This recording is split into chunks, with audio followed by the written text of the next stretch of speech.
Hello knowledge seekers, welcome back to my YouTube channel. आज हम बात करने वाले हैं एक ऐसे टॉपिक पर जो हर एस्पायरिंग रिसर्चर का सपना होता है, फेलोशिप्स।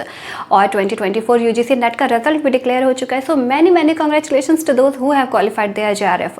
और जिनका जेआरएफ क्वालिफाई नहीं हुआ है उनको बिल्कुल भी अपसेट होने की ज़रूरत नहीं है, क्योंकि आज मैं आपको बताने वाली हूँ कि सिर्फ नेट क्वालिफाई करके या फिर बिना नेट क्वालिफाई किए हुए आप कौन कौन से फेलोशिप्स अवेल कर सकते हो अपने रिसर्च के ड्यूरेशन में। सो ऐसे कौन कौन से फेलोशिप्स हैं, इसकी एलिजिबिलिटी क्राइटेरिया क्या है, और साथ ही साथ इसमें कितना अमाउंट मिलता है, कितने ड्यूरेशन के लिए मिलता है, ये सारी बातें मैं आपको इस वीडियो में बताऊंगी। वीडियो के लास्ट में यह भी बताऊंगी कि इस फेलोशिप के लिए आप अप्लाई कैसे कर सकते हो। तो वीडियो के लास्ट तक बने रहें।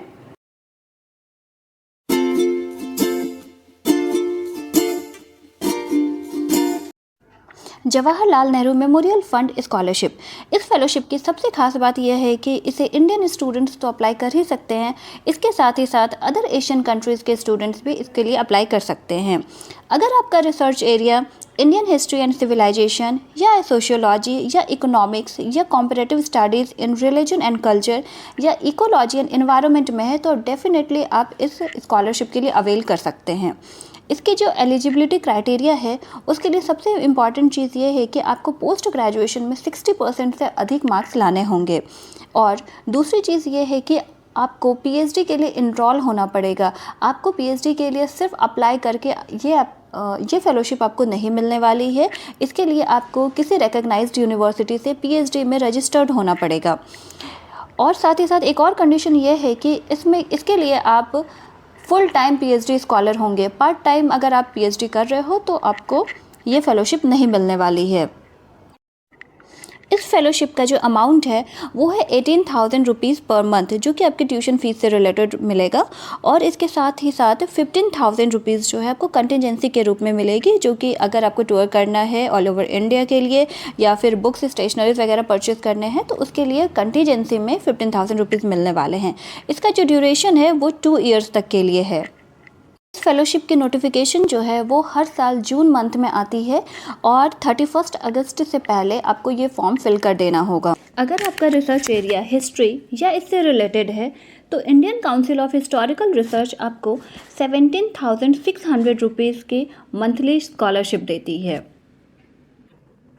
इसके साथ ही साथ आपको 16,500 रुपीज़ का आपको कंटीजेंसी अमाउंट भी मिलेगा, जो कि पर एनम होगा और यह आपको 2 साल तक मिलने वाली है। इसके साथ ही साथ आपको एक रिकॉग्नाइज्ड यूनिवर्सिटी से पीएचडी में रजिस्टर होना पड़ेगा, जो कि फुल टाइम नेचर का होगा।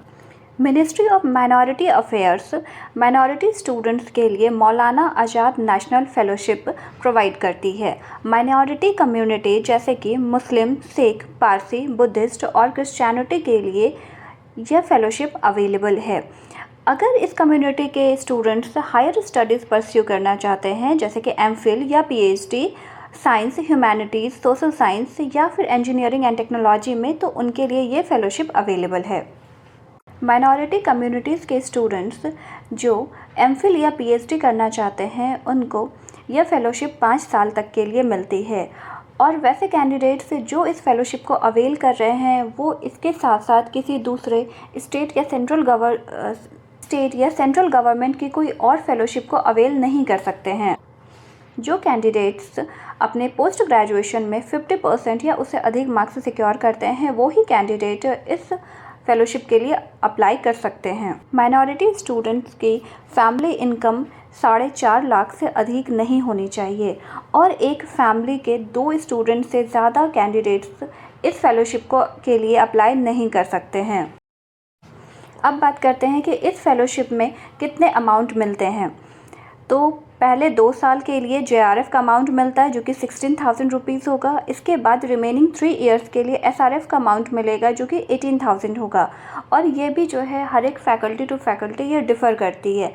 जैसे कि humanities and social science group के और कॉमर्स ग्रुप के स्टूडेंट्स को स्टार्टिंग के 2 साल में 10,000 रुपीज़ मिलेगा। इसके बाद रिमेनिंग 3 ईयर्स में इनको 20,000 के अराउंड मिलने वाला है। इसके बाद साइंस के स्टूडेंट्स के लिए 12,000 पर मंथ मिलने वाला है फॉर 2 ईयर्स और रिमेनिंग 3 ईयर्स के लिए 25,000 रुपीज़ मिलेगा। या फिर डिपार्टमेंटल असिस्टेंस के रूप में भी इनको 3,000 रुपीज़ का एडिशनल असिस्टेंस भी मिलेगा। ICSSR यानी कि Indian council of social science research PhD scholars को रिसर्च कंडक्ट करने के लिए फाइनेंशियल असिस्टेंस प्रोवाइड करती है।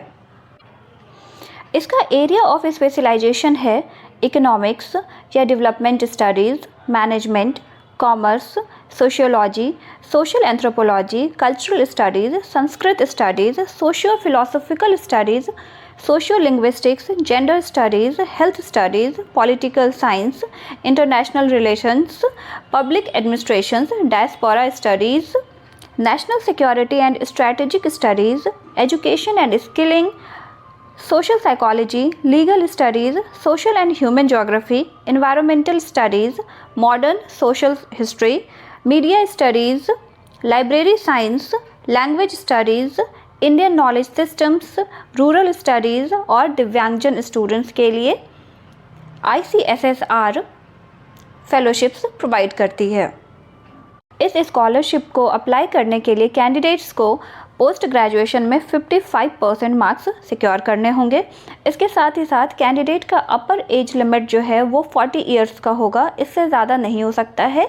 कैटेगरीज में ये रिलैक्सेशन 5 इयर्स तक का हो सकता है। इस फेलोशिप की सबसे खास बात यह है कि इसमें जो है 95% फेलोशिप जो है नेट क्वालिफाइड स्टूडेंट्स को दिया जाता है और रिमेनिंग 5% कैंडिडेट्स वैसे जो कि नेट क्वालिफाइड नहीं है लेकिन फिर भी उनका प्रपोजल, उनका रिसर्च एरिया बहुत अच्छा है तो उनको भी ICSSR फेलोशिप प्रोवाइड करती है। इस फेलोशिप में 20,000 रुपीज़ पर मंथ मिलती है और इसके साथ ही साथ 20,000 रुपीज़ की पर एनम कंटीजेंसी अमाउंट भी मिलती है। इसका जो टोटल ड्यूरेशन होता है वो 2 साल तक के लिए होता है। अगर आपका रिसर्च एरिया फिजिक्स या एस्ट्रोनॉमी है तो physical research laboratory junior research fellowship के तहत आपको 35,000 रुपीज़ पर मंथ मिल सकती है। इसके साथ ही साथ अगर आपका research area astronomy, astronomical sciences, Jio sciences, planetary sciences, optical physics, solar physics, atomic and molecular physics, space and atmospheric sciences, एस्ट्रोकेमिस्ट्री या थियोरेटिकल फिजिक्स है तो भी आप इस फेलोशिप के लिए अप्लाई कर सकते हो। यह फेलोशिप इंडियन स्टूडेंट्स के लिए है जिनकी एज 28 ईयर्स से कम है।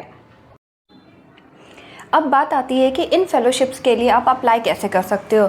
तो हर एक फेलोशिप की अपनी अपनी एक वेबसाइट है जिसका लिंक मैंने डिस्क्रिप्शन बॉक्स में डाल दिया है, आप वहां से चेक कर सकते हो। और हाँ, फेलोशिप्स की लिस्ट यहीं कंप्लीट नहीं होती है, इसके अलावा और भी कई सारे फेलोशिप्स हैं जैसे कि PhD fellowships in India for reserved categories जैसे कि SC students, ST students, OBC students, PhD scholarships for single girl child और भी ऐसे कई सारे फेलोशिप्स हैं जो कि मैं आपको नेक्स्ट वीडियो में बताऊंगी। तब तक के लिए thank you so much, bye bye.